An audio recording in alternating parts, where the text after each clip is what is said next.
Souvent, on entend des bodybuilders et des personnes qui font du travail de force nous dire que c'est très important lorsqu'on s'entraîne de ressentir les muscles qui travaillent. Et c'est vrai que si on y réfléchit, on se dit, oui, ça fait sens parce que avoir une bonne liaison avec notre corps, c'est quelque chose qui est important. C'est une chose de laquelle j'ai parlé à plusieurs reprises sur ma chaîne. On peut aussi se dire que logiquement, avoir une meilleure coordination, ça va être important en termes de performance, que ce soit une coordination intra ou intermusculaire. Néanmoins, même si au premier abord, ça a l'air d'être très intéressant, vous allez voir que cette philosophie n'est pas vraiment prouvée dans la littérature scientifique et pose quelques problèmes.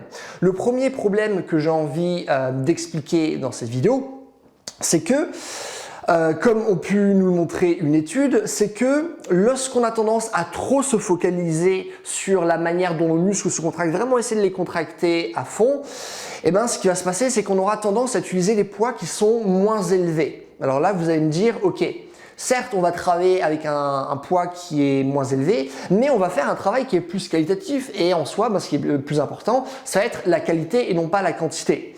Et j'ai envie de vous dire, oui, bien sûr, la qualité est plus importante que la quantité. Néanmoins, ce n'est pas parce que maintenant vous ressentez forcément vos muscles que votre travail va être qualitatif pour autant. Parce que quand on y réfléchit réellement, ce n'est pas mes muscles n'ont pas besoin que je les ressente pour travailler. Si maintenant vous mettez votre corps dans des conditions avec les bons exercices, avec les bons principes mécaniques, avec les bonnes intentions, vos muscles vont travailler.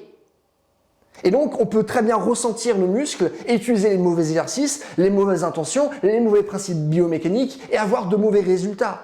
Votre corps n'a pas besoin que vous le ressentiez pour vraiment maximiser ses performances pour autant. Votre corps vraiment répond à des situations qui sont précises. Vous les mettez dans ces situations précises, votre corps va travailler. Il ne va pas se dire « Ah non, tu n'as pas ressenti ton biceps, donc je ne vais pas le faire travailler. » Donc ça, c'est quelque chose qui est important à garder en tête parce que, comme je l'ai dit, le fait de ressentir ses muscles, ce n'est pas quelque chose qui est prouvé dans la littérature scientifique. Néanmoins, ce qui est prouvé, c'est que si on veut gagner en force et aussi si on veut gagner en masse musculaire, même si ce n'est pas vraiment un thème que j'aborde sur ma chaîne, mais que si on est intéressé par cet objectif-là, la charge qu'on va utiliser va être excessivement importante. Donc pourquoi voudrait-on mettre de côté quelque chose dont on est sûr qu'il va nous faire progresser, c'est-à-dire la charge, avoir une charge qui est vraiment lourde, au profit de quelque chose où on n'a pas vraiment de preuves et on se dit « Ah bah oui, juste ça fait sens, oui, si je ressens, etc. » Et bien sûr, si vous êtes capable de faire les deux en même temps, c'est parfait. Avoir vraiment de bonnes sensations, pouvoir travailler avec une bonne intensité. Mais pour beaucoup de personnes, ce n'est pas le cas. Et donc, c'est vraiment important de garder ça en tête. Ça, c'est le premier point que je vais aborder. Le deuxième point que je voulais aborder va concerner une approche fonctionnelle générale et les sports de manière générale. C'est-à-dire que se concentrer sur le muscle, c'est quelque chose qui fait beaucoup sens en bodybuilding en soi. Parce qu'en bodybuilding, qu'est-ce qu'on veut ? C'est posséder des muscles. On se dit pas, ah, je veux un corps qui est fonctionnel, je veux un corps qui sait grimper, qui sait sauter, qui sait courir, etc. Non, c'est pas l'objectif de ce sport. L'objectif de ce sport, c'est d'être vraiment le plus musclé possible. Donc, on se focalise sur ce qui est le plus important, c'est-à-dire les muscles. Mais lorsqu'on fait un autre sport, par exemple, un grimpeur, il se dit pas, ah, il faut que j'ai des biceps plus forts, il faut que j'ai un dos plus fort. Non, il se dit, je dois être capable de faire par exemple plus de traction. Je dois être capable de soulever le plus lourd possible en traction. Je dois être capable de rester tant et tant de temps sur des petites réglettes, etc., etc. Les sportifs, de manière générale, à part en bodybuilding, réfléchissent en termes de pattern et non pas en termes de muscles. Donc, du coup, ce qui est important, c'est le pattern en tant que tel. Est-ce que j'arrive à optimiser ce mouvement, oui ou non? Et donc, on ne travaille pas des muscles pour ensuite travailler le mouvement, et on travaille juste ce mouvement spécifiquement, et il se trouve que ce mouvement travaille également ses muscles.